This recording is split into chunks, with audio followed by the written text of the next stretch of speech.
ओम नमो भगवते वासुदेवाय नमः। नमस्कार दोस्तों, स्वागत है आप सभी का हमारे यूट्यूब चैनल पावरफुल हिंदू धर्म में। आप सभी पर भगवान विष्णु की तथा माता लक्ष्मी की कृपा सदा और सर्वदा बनी रहे।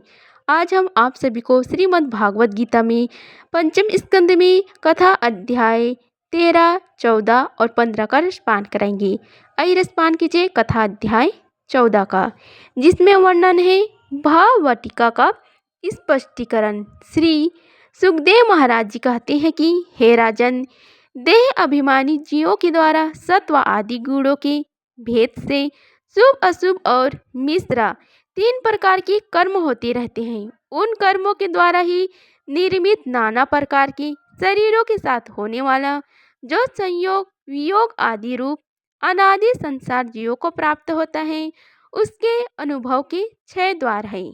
मन और 5 ज्ञानेंद्रियां उनके विवश होकर यह जीव समूह मार्ग भूलकर भयंकर वन में भटकते हुए धन के लोभी बनिंजरों के समान परस्मार्थ भगवान विष्णु के आश्रित रहने वाले माया की प्रेरणा से बिहड़ वन के समान दुर्गम मार्ग में पकड़कर संसार वन में जा पहुंचता है।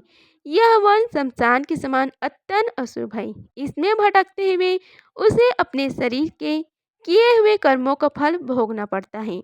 यहाँ अनेक विघ्नों के कारण उसे अपने व्यापार में सफलता भी नहीं मिलती, तो भी यह उसके श्रम को शांत करने वाले श्री हरि एवं गुरुदेव के चरण अरविंद मकरंद मधु के रसिक भक्त ब्रह्मों के मार्ग का अनुसरण नहीं करता। इस संसार वन में मन सहित 6 इंद्रियां ही है, जो अपने कर्मों के अनुसार दृष्टि से डाकों के समान है। पुरुष बहुत से कष्ट उठाकर जो धन कमाता है, उसका उपयोग धर्म में होना चाहिए।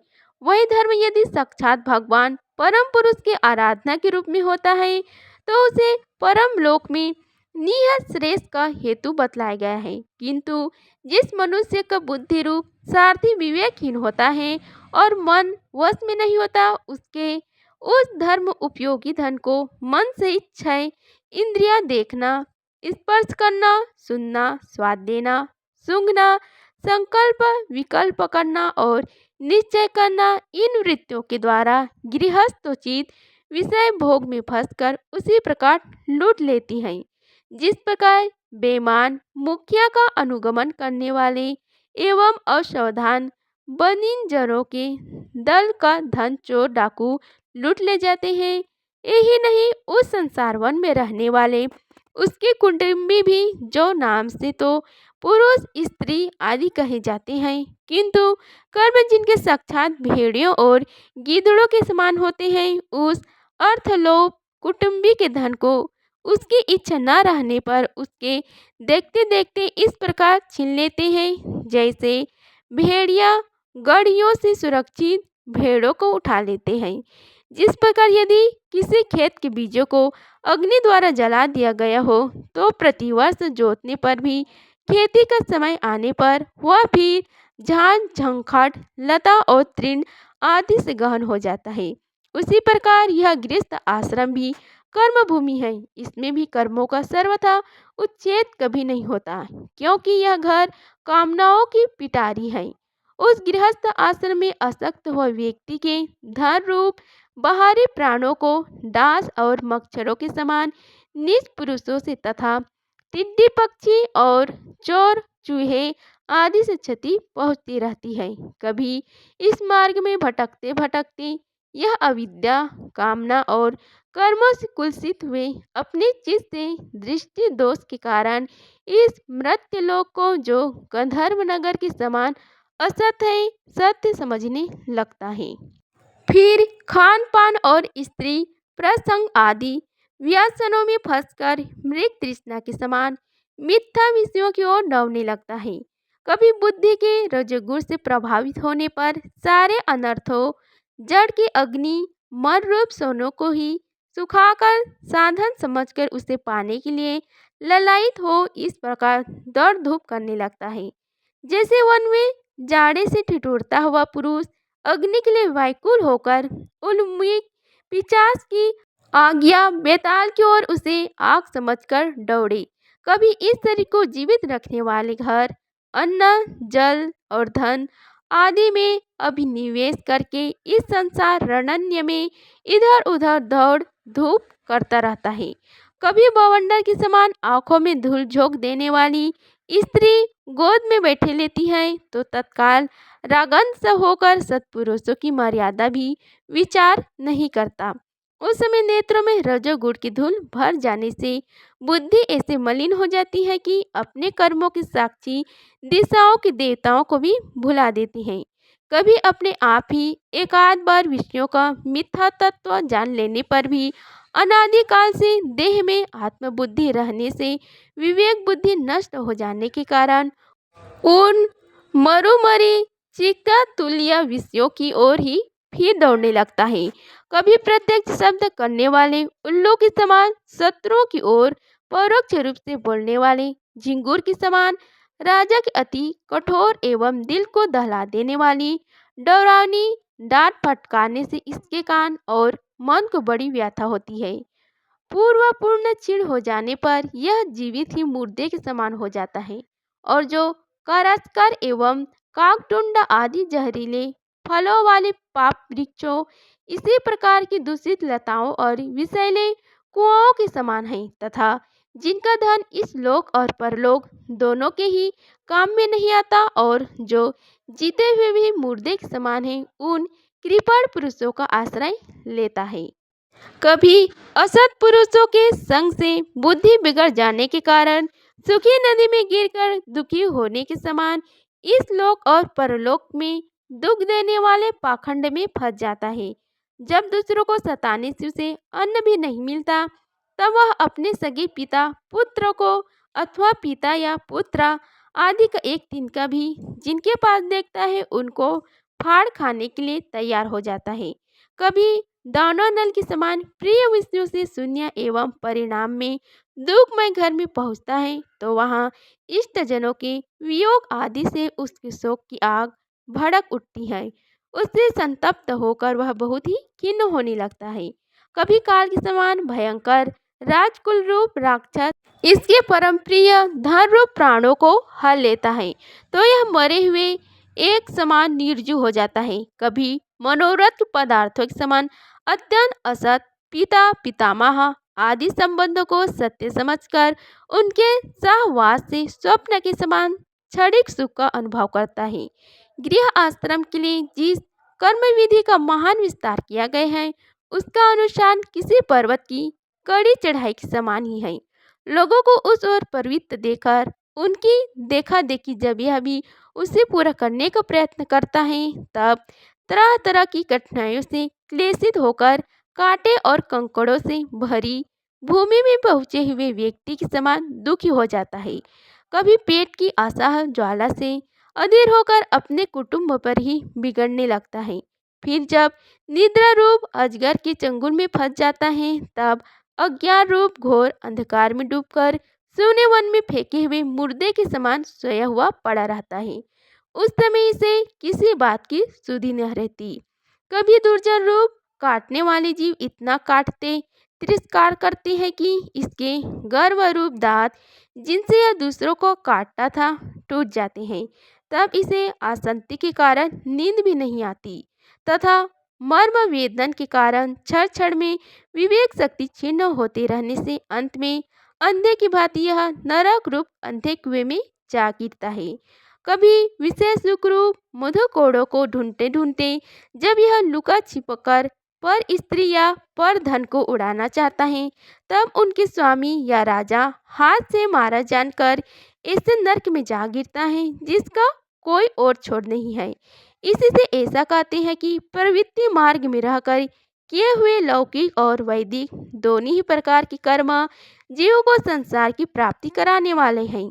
यदि किसी प्रकार का राजा आदि के बंधन से छूट भी गया तो अन्याय से अपहरण किए हुए उन स्त्री और धन को देवदत्त नाम का कोई दूसरा व्यक्ति छीन लेता है और उससे विष्णुमित्र नाम का कोई तीसरा व्यक्ति झटक लेता है। इस प्रकार वे भोग एक पुरुष से दूसरे पुरुष के पास जाते रहते हैं, एक स्थान पर नहीं ठहरते।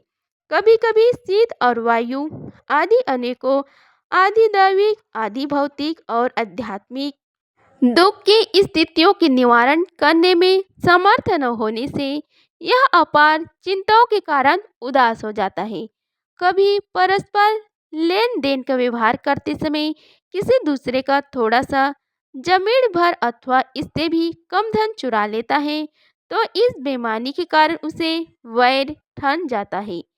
हे राजन, इस मार्ग में पूर्वोक्त विघ्नों के अतिरिक्त सुख दुख, राग द्वेष, भय, अभिमान, प्रमाद, उन्माद, शोक, मोह, लोभ, मात्सर्य, ईर्ष्या, अपमान, क्षुधा, पिपासा आदि व्याधि, जन्म, जरा और मृत्यु आदि और भी अनेक विघ्न हैं।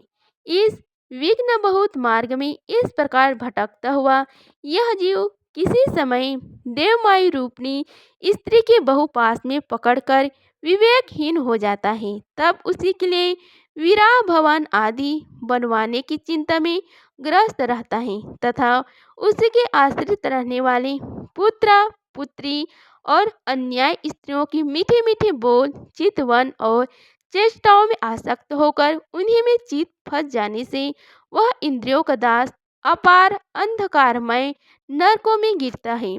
कालचक्र साक्षात भगवान विष्णु का आयुध है। वह परमाणु से लेकर द्यू अपराध पर्यंत छड़ घटी आदि अवयवों से युक्त है। वह निरंतर सावधान रहकर घूमता रहता है। जल्दी जल्दी बदलने वाली बालिया, यौवन आदि अवस्थाएं ही उसका वेग है। उसके द्वारा वह ब्रह्म से लेकर शूद्रादि शूद्र तीर्ण प्रयाण सभी भूतों का निरंतर संहार करता रहता है। कोई भी उसी की गति में बाधा नहीं डाल सकता। उससे भय मानकर भी जिनका यह कालचक्र निज आयुध है उन साक्षात भगवान यज्ञ पुरुष की आराधना छोड़कर यह मंदमती मनुष्य पाखंडियों के चक्कर में पड़कर उनके कक, गिद्ध, बगुला और बटेर के समान आर्य शस्त्र बहिष्कृत देवताओं का आश्रय लेता है, जिनका केवल वेद ब्रह्म अप्रामाणिक आगमनों में ही उल्लेख होता है। तब ब्राह्मणों की शरण लेता है, किंतु उपनयन संस्कार के अनंत स्रोत स्मर्त कर्मों से भगवान यज्ञ पुरुष की आराधना करना आदि जो उनका शास्त्रोक्त आचार है वह इसे अच्छा नहीं लगता। इसलिए वेदोक्त आचार का अनुकूल अपने में शुद्ध न होने के कारण यह कर्म शून्य शूद्र कुल में प्रवेश करता है, जिसका स्वभाव वानरों के समान केवल कुटुंब पोषण और स्त्री सेवन करना ही है। वह बिना रोक टोक स्वच्छंद विहार करने से इसकी बुद्धि अत्यंत दीन हो जाती है और एक दूसरे का मुख देखना आदि विषय भोगों में फंसकर इसे अपने मृत्यु काल की भी स्मरण नहीं होती। वृक्षों के समान जिनका लौकिक सुख ही फल है उन घरों में ही सुख मानकर वानरों की भांति स्त्री पुत्र आदि में आसक्त होकर यह अपना सारा समय मैथुन आदि विषय भोगों में ही बिता देता है। इस प्रकार प्रवृत्ति मार्ग में पड़कर सुख दुख भोगता हुआ यह जीव रोग रूपी गिरी गुहा में फंसकर उसमें रहने वाले मृत्यु रूप हाथी से डरता रहता है। कभी कभी शीत वायु अनेक अनेक प्रकार के आधिदैविक अधिभौतिक और आध्यात्मिक दुखों की निवृत्ति करने में जब असफल हो जाता है तब उस समय अपार विषयों की चिंताओं से यह खिन्न उठता है। कभी आपस में क्रय विक्रय आदि व्यापार करने पर बहुत कंजूसी करने से थोड़ा सा धन हाथ लग जाता है। कभी धन नष्ट हो जाने से जब इसके पास सोने बैठने और खाने आदि की भी कोई सामग्री नहीं रहती तब अपने अभिष्ट भोग न मिलने से यह उन्हें चोरी आदि बुरे उपाय से पाने का निश्चय करता है। इसी से जहाँ तहाँ दूसरों के हाथ से बहुत अपमानित होना पड़ता है। इस प्रकार धन की आसक्ति से परस्पर वैर भाव बढ़ जाने पर भी यह अपनी पूर्व वासनाओं से विवश होकर आपस में विवाह आदि संबंध करता है और छोड़ता रहता है। इस संसार मार्ग में चलने वाला यह जीव अनेक प्रकार के क्लेश और विघ्न बाधाओं से बाधित होने पर भी मार्ग में जहाँ आपत्ति आती है अथवा जो कोई मर जाता है उसे जहाँ का तहाँ छोड़ देता है। तथा नए जन्म में हुओं के साथ लगता है। कभी किसी के लिए शोक करता है, किसी का दुख देखकर मूर्छित हो जाता है, किसी के वियोग होने की आशंका से भयभीत उठता है, किसी से झगड़ने लगता है, कोई आपत्ति आती है तो रोने चिल्लाने लगता है, कहीं कोई मन के अनुकूल बात हो गई तो प्रसन्नता के मारे फूला नहीं समाता, कभी गाने लगता है और कभी उन्हीं के लिए बंधने में भी हिचकता नहीं। साधु जन इसके पास कभी नहीं आते, यह साधु संगत से सदा वंचित रहता है। इस प्रकार यह निरंतर आगे ही बढ़ रहा है। जहाँ से इसकी यात्रा आरंभ हुई है और जिसे इस मार्ग की अंतिम अवधि कहते हैं, उस परमात्मा के पास यह अभी तक नहीं लौटता। परमात्मा तो योग शास्त्र भी गति नहीं है। जिन्होंने सब प्रकार के दंड शासन का त्याग कर दिया है, वे निर्वृत्ति प्राणायाम संयम आत्मा मुनि जन ही उसे प्राप्त कर पाते हैं।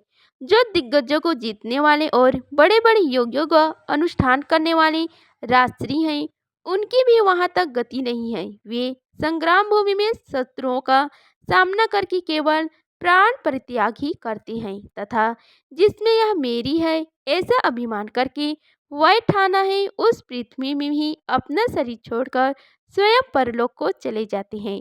इस संसार में वे भी पार नहीं होते। अपने पूर्ण कर्म रूप लता का आश्रय लेकर यदि किसी प्रकार यह जीव इन आपत्तियों से अथवा नरकों से छुटकारा पा भी जाता है तो फिर भी इसी प्रकार संसार मार्ग में भटकता हुआ इस जन समुदाय में मिल जाता है।